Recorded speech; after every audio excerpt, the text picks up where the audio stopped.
Quand on a signé ce jeune gardien, on a signé le gardien le plus en vue, on va dire, sur le marché là, quand il avait 15 ans. Je pense que c'est un gardien très agressif, c'est un gardien qui va beaucoup challenger, il est plus petit par la taille, mais il compense par une agressivité, une explosivité que d'autres n'ont pas. Mais c'est vrai que quand tu es gardien, tu peux pas te cacher, soit tu joues bien, soit tu joues mal, il n'y a pas d'entre-deux.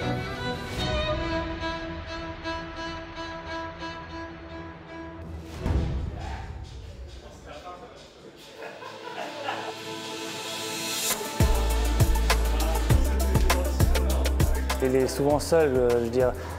Oui, il est beaucoup mis en avant quand ça se passe bien, mais s'il y a un mauvais goal, c'est toute la faute du gardien. Si lui fait une erreur, c'est tout un goal qu'on prend derrière, tandis que nous, devant, on peut en faire plus des erreurs et ce ne sera pas directement un goal derrière. Donc je pense que ces choses-là, voilà, c'est des choses qui c'est pas une pression, mais c'est une autre approche qui me plairait sûrement moins.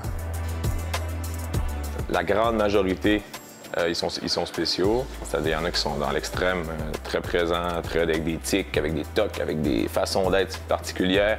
Il y en a qui sont complètement refermés sur eux, hyper fermés, hyper concentrés, que tu peux pas déranger. Et souvent, ce qui est intéressant, c'est que dans le vestiaire, c'est pas du tout la même chose qu'on pense. On voit un gardien sur la glace avec des énergies, tout ça, puis des fois, c'est l'inverse dans le vestiaire, hein, c'est hyper fermé. Je sais pas si la France, c'est... Quand j'étais très petit, j'ai envie de dire à 4-5 ans, faudrait rechercher, mais 4-5 ans, mon oncle jouait à Fribourg. Il a eu une belle carrière à Fribourg-Gotteron.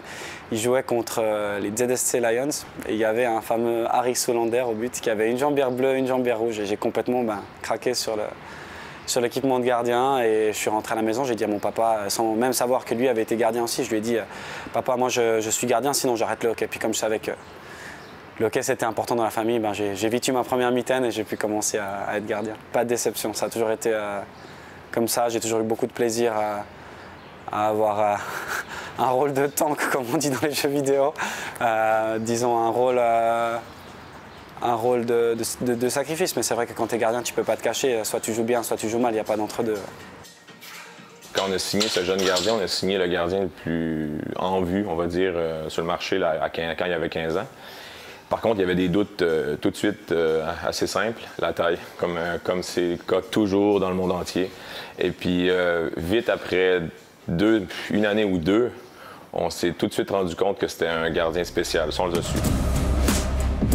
Je pense que c'est un gardien très agressif, c'est un gardien qui va beaucoup challenger, il est plus petit par la taille, mais il compense par une agressivité, une explosivité que d'autres n'ont pas.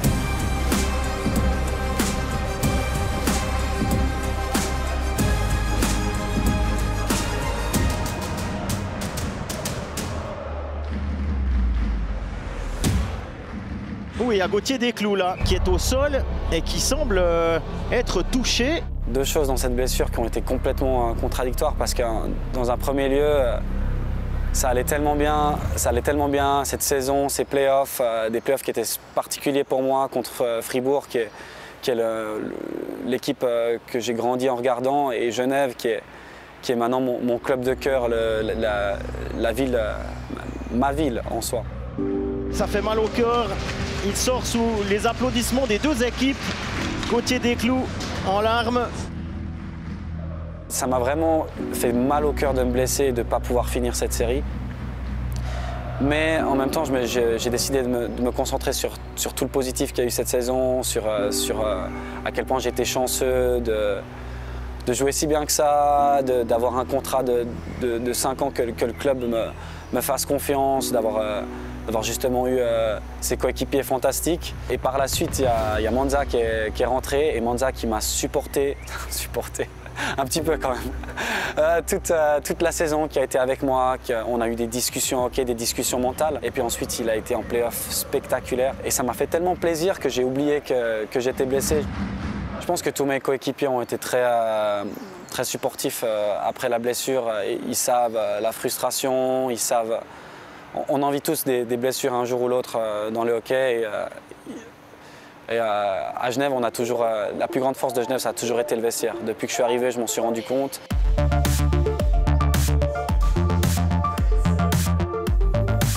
Comme personne, c'est quelqu'un de hyper orgueilleux, positivement. C'est-à-dire, moi je suis très orgueilleux aussi, les gens ne savent pas, mais je suis orgueilleux aussi. C'est-à-dire beaucoup de fierté tout le temps. Donc, cette fierté, je pense, c'est familial aussi chez les Desclous, mais on a vite vu qu'il y avait une fierté donc, comme athlète, c'est-à-dire de toujours réussir, toujours faire, toujours... Alors, le danger, c'est de se mettre beaucoup de pression, si on est déjà mis dans le passé, il a dû apprendre à gérer ça. L'an dernier, c'est la plus grande réussite comme personne pour lui d'avoir pu traverser les embûches, traverser les trucs, ce qu'il n'aurait pas pu faire il y a quelques années quand je te disais qu'il avait beaucoup évolué comme personne. On a reçu un jeune adolescent hyper, ouais, un peu pas arrogant, mais hyper présent et peut-être trop. Et il est devenu un jeune homme, en tout cas, plus posé, qui réussit à gérer beaucoup mieux. Et donc, mais ça reste quelqu'un de hyper orgueilleux, hyper travaillant, hyper impliqué. Je dirais que je suis assez similaire d'ailleurs, c'est un petit peu mes démons qui ressortent quand je suis sur la glace parce qu'on vit tout avec beaucoup d'intensité et grâce à une coach mentale avec laquelle j'ai travaillé depuis le début de la saison passée, je commence à découvrir un peu, à ouvrir les yeux sur qui je suis quand je suis sur la glace, aussi qui je suis dans la vie de tous les jours et essayer de faire de ça une seule personne. Et puis je crois que à travers aussi la méditation et puis justement essayer de regarder qui on est, on découvre qu'on a toujours la possibilité de percevoir les choses comme on le veut et d'appliquer le comportement qu'on a envie d'appliquer en fonction de la situation. Depuis 1 an que je pratique la méditation, c'est quelque chose qui m'a calmé au niveau du stress. C'est quelque chose qui m'apporte beaucoup sur ma vie de tous les jours. Donc je dirais aussi mon contact avec les gens, quand il peut y avoir quand je peux avoir des soucis, autant des soucis dans ma vie privée que des arguments avec quelqu'un, parce que j'ai tendance à être une personne qui est assez émotionnelle ou disons assez bruyante quand on parle on peut parler de politique ou quand j'ai un avis assez arrêté, d'essayer de comprendre comment les gens marchent aussi et puis de m'ouvrir un peu et d'être plus dans le moment présent. J'ai toujours beaucoup de respect pour des gens dans différentes facettes de la vie. Et comme je disais, j'aime bien m'approprier des qualités à droite, à gauche. Je pense que la personne qui m'a le plus marqué, hormis Daniel dans le hockey, c'était un certain Tommy Wingels. C'est quelqu'un qui était assez impressionnant parce qu'il avait quand même cette belle carrière en NHL, cet énorme talent. Et il avait une simplicité et une envie de découvrir la vie sous toutes ses facettes différentes. Pour moi, il y a les deux principales qualités, enfin je dirais c'est plus des valeurs que des qualités, parce que les valeurs, j'ai un peu l'impression, c'est ce qui définit notre map de vie. La bienveillance.